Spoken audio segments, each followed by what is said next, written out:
What do you do when you're in between your old life and your new life? I had survivor's guilt really bad.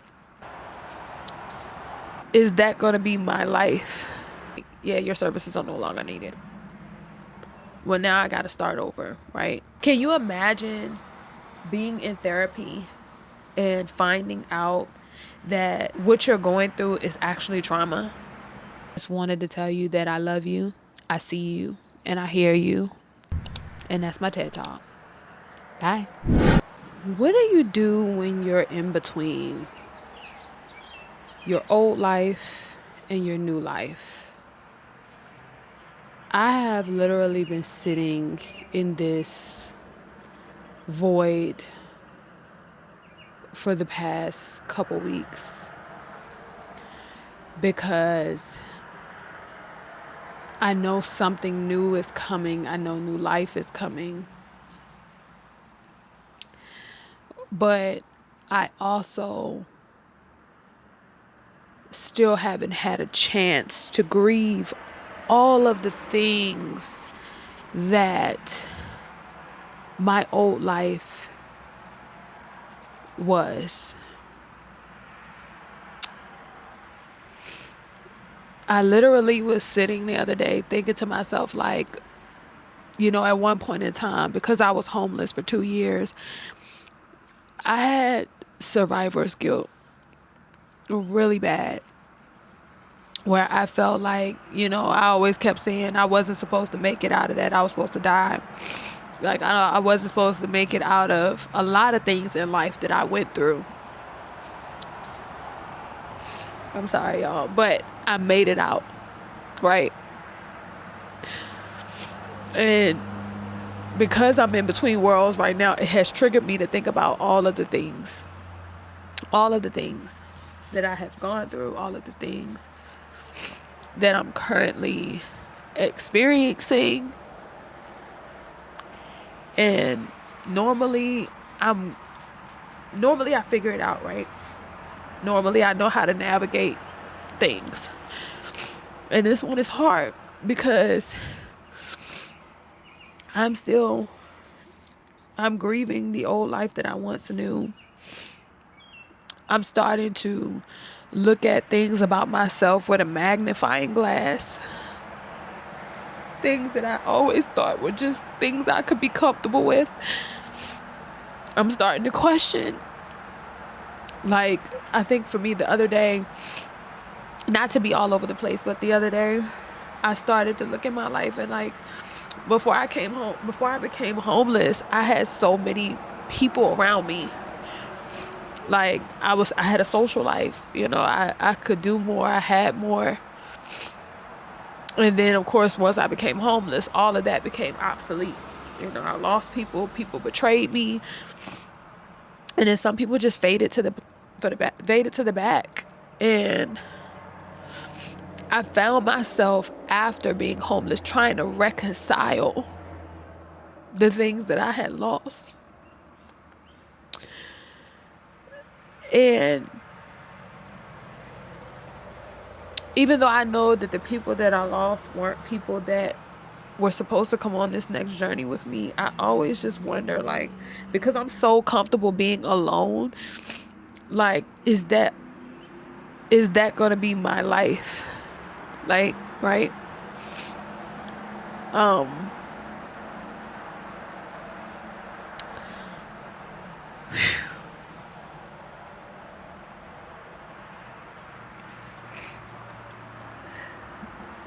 Because I don't want it to be like this, but I'm also the type of person that when I see things, I can't unsee them. So it's kind of hard for me to ground and keep relationships because I'm not a surface level person, right? So that's one thing I have been struggling with as of lately. Like, just thinking to myself, like, I want to be more social, but I don't know how to anymore. And it's kind of weird for me because I now have to look at everybody's intentions before I'm able to fully give them a chance because I was abandoned when I had nothing, when I lost everything. And being that I was the person that when I had everything, everybody was around me, everybody was asking me for something, I was always needed. The moment that I didn't have anything, I was no longer needed. And it was almost like people were just like, yeah, your services are no longer needed. And now I'm in the part of my life where I'm grieving that because I'm also going through a breakup.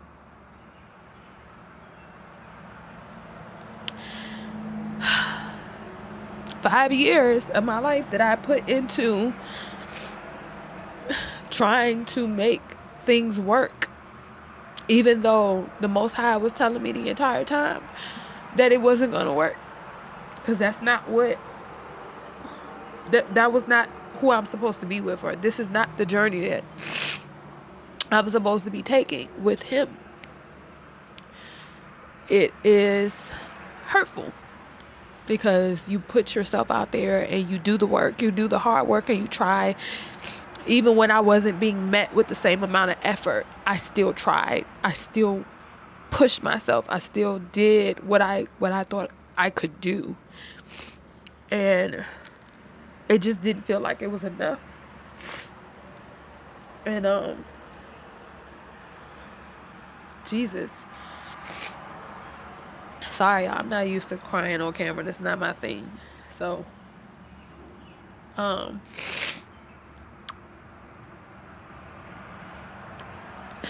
I'm hoping to make this video to let someone know that if you are in that space in your life where you feel like you're in between your old life and your new one, you're not by yourself. I think we've all been in that space, and for me, I've been in this space more than once, and I guess that's a part of the human experience, right? That you have to lose things in order for new things to enter your life, and I've been experiencing that my entire life. So, or for as long as I've been Earthside, which has been 33 years. So, but anyway, the breakup, yeah, I mean, when you start to look at things and you just like, well, now I got to start over, right? And don't get me wrong, I'm okay with starting over. I've been by myself before, and I'm not too mad about doing it again because I love my own energy. I love my own space. But now it's just like, I'm also grieving the fact that this person is leaving my life. I'm grieving the fact that what I thought we had or what I thought we were going to accomplish didn't happen. I'm also grieving the fact that I'm going back out into the world by myself again. And to not have, and now I'm going back out in the world with no friends and no partner. And yes, I have family and I love them so much, but there's a big difference in having family and then having a social life, right? So I am really, truly experiencing something that I never really had to experience before, ever. So, and it's eating at me right now. It's really doing something for me. But and even with feeling like that, I'm feeling all of this and still haven't really processed being homeless. Like, someone had to literally tell me that homelessness was a traumatic event. Can you imagine being in therapy and finding out that what you're going through is actually trauma because you spent your entire life just getting through challenges that was thrown at you and just gracefully coming out on the other side still alive, and just wondering, how are you still alive? How are you still in your right mind? How are you still doing this? How are you not, fucked up? And I got so used to doing that even when I got out of homelessness and I was rehomed, granted, I was very thankful. I knew I was very blessed and I was so happy. Even then, I looked at it as that was just another challenge that I had to go through. What's next? And I think that attitude of asking what was next literally ushered in the next thing, because I ended up having Graves' disease after I got rehomed. Like, not even a month into being into my new apartment, I got sick. But that's another story for another day. I'm saying all of this to say that, I'm going through all of this and I haven't even grieved, parts of my old life that are completely dying out. And while I'm processing all of this, I'm still sitting in the void because I'm waiting for the new things to start for me. And that hasn't fully really come in yet. So now I'm just like, well, what do we do right now? How do you deal with sitting in the in-between? What do you do when it's quiet and there is nobody but you, God, and your thoughts? What do you do?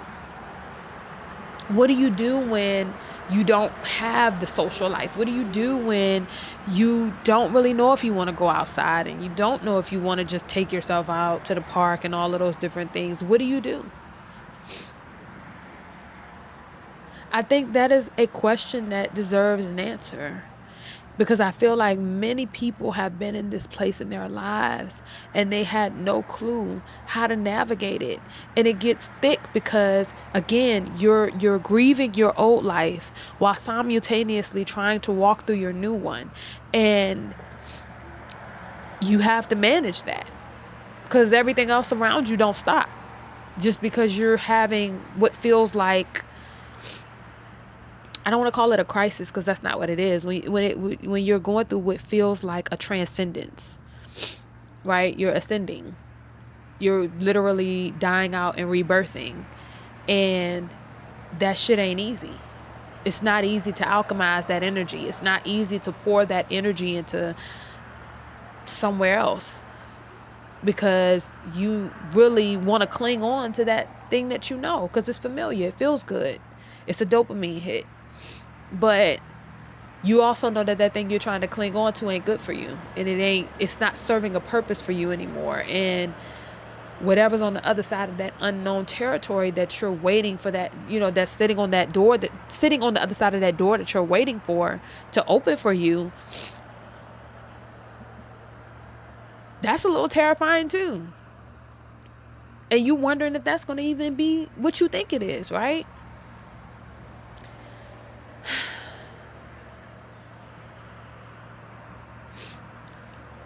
So that's where I'm at. I am trying to figure out what to do with the in-between. Because I know I can't go backwards. And I know the only way out is through. So I gotta embrace the new beginning, right? I gotta embrace whatever's coming for me. But what do I do when I'm in the holding place? I often think about the holding place, like people used to say, like when you die, your spirit goes into the holding place until that door of heaven opens up for you, right? And I don't know if that's a metaphor. I don't know what that is, but I can say that that's what this feels like. It really feels like I'm sitting in a holding place until the divine says, all right, this is your new life. Welcome. And this is what we're going to do. And I've been very emotional about it. I've been very stuck about it. And I don't know, y'all. I'm in between worlds and I don't know what to do. And I'm making this video because I want people to know that they're not alone. And that if you are stuck and you're in between, that I'm here for you and that it's okay because I'm stuck too. We're not stuck. Let me not say that. We're not stuck. We're just waiting. I'm waiting too. And it may feel scary. It may feel unfamiliar, unknown, dark, whatever you want to put a label on it as. Just be careful about how you describe what you're feeling. It will get better. I'm always going to be the queen of, no matter what it looks like, it's going to get better. And I can say that and stand on it because I have been in the darkest places and still seen the light. Even though I may have, pause, let me get a piece of tissue, guys. Even though I've gone through, crazy things, just like everybody else does, I truly believe that life is really about the duality of all of it, right? The duality of all things. Like, you got to experience some chaos to have some peace. You got to experience some darkness to obtain the light. You got to experience some rain in order to, appreciate the sunshine. I truly believe in duality. I feel like you can't have one without the other. And I'm not saying that you can't create heaven on earth, because you absolutely can. There are some people out here living a beautiful lives, you know what I'm saying, that challenges and bad things rarely find them.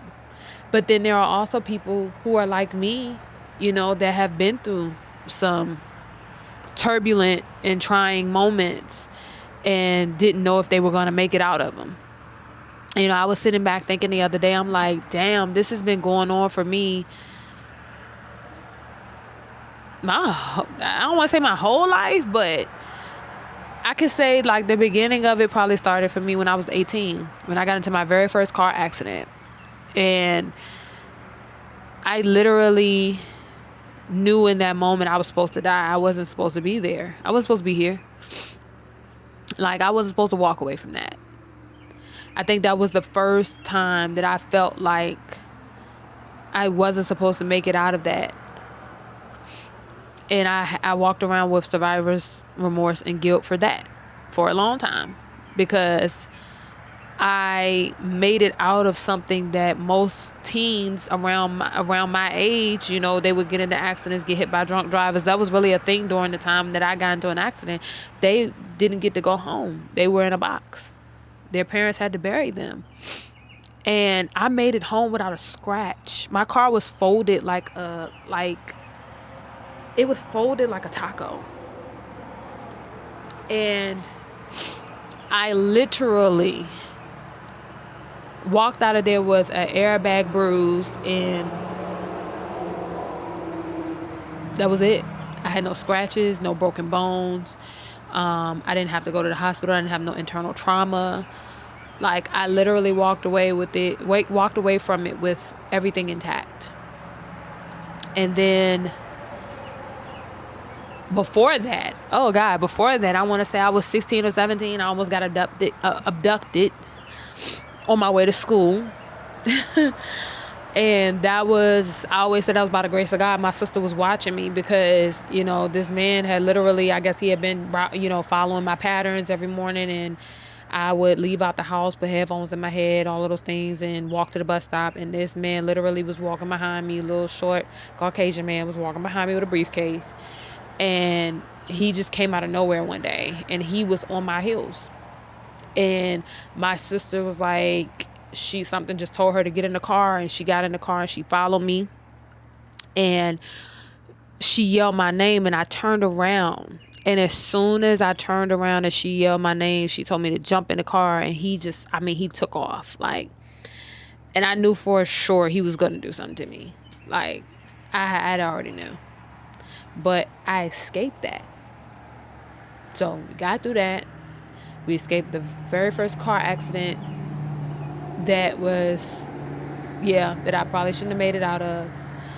I went through my homelessness. I've been in some very sketchy places. I was literally around the shootout. I got caught up in a drug raid, and I just was an innocent bystander. Wasn't even supposed to be there. I got stories for days, y'all. Like, I just really realized that I have literally over the years learned how to balance the light and the darkness, because I've been on the side of both, and now I'm in this place where I'm that part of my life is now over. All of those things I've gone through, they're done, they're over. And I'm now waiting for my new life to begin. And I can't sit here and pretend like that is not scary. I can't sit here and pretend that I am not a little bit leery. Not fearful, because I don't fear anything but God. And that's true for me. Like, I've had moments where you would thought I would have, like I said, would have mentally, chaotically taken myself out of here. I've had moments where I wanted to kill myself, all types of stuff. Unalive myself. I know we're trying to use new words, right? But my will, my strength, and I think just the divine connection that I have with the Most High has kept me here, and have allowed me to alchemize those things. And now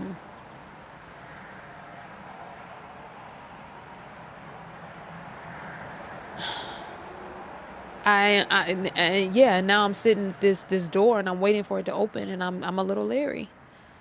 I'm happy because a part of me is choosing myself, respecting me, standing up for myself, getting pieces of myself back that I felt like I lost, or that I felt like people have, subconsciously tried to take from me over the years. And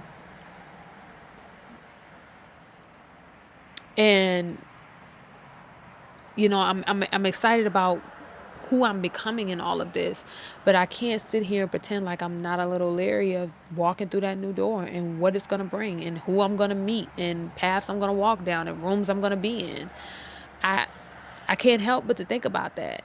And I know, and I literally just heard somebody say last week, stay present, because when you think back about the past, you're going to get sad. And if you think about the future, you'll be anxious. And it is so true, but in this moment, it is so hard to stay present, because where you currently are doesn't necessarily feel comfortable anymore. So you're ready to get out of that. And then again, where you're going doesn't necessarily feel accepting or warm. So you're scared of that. But anyway, I just wanted to encourage somebody today that if you are in that in-between place, you are not by yourself. I got your back. And if you're seeing this video, just know, I just want you to have some peace in knowing that you are not the only person going through what you're going through. There are millions of others out here that are having the same experiences as you, even if you can't see us. We are all human. We're all spiritual beings having human experiences, and we're all going through the same things. So I just wanted to tell you that I love you, I see you, and I hear you. And if you didn't take anything else from this video today, know that you are not by yourself. All right? I love you. And that's my TED Talk. Bye.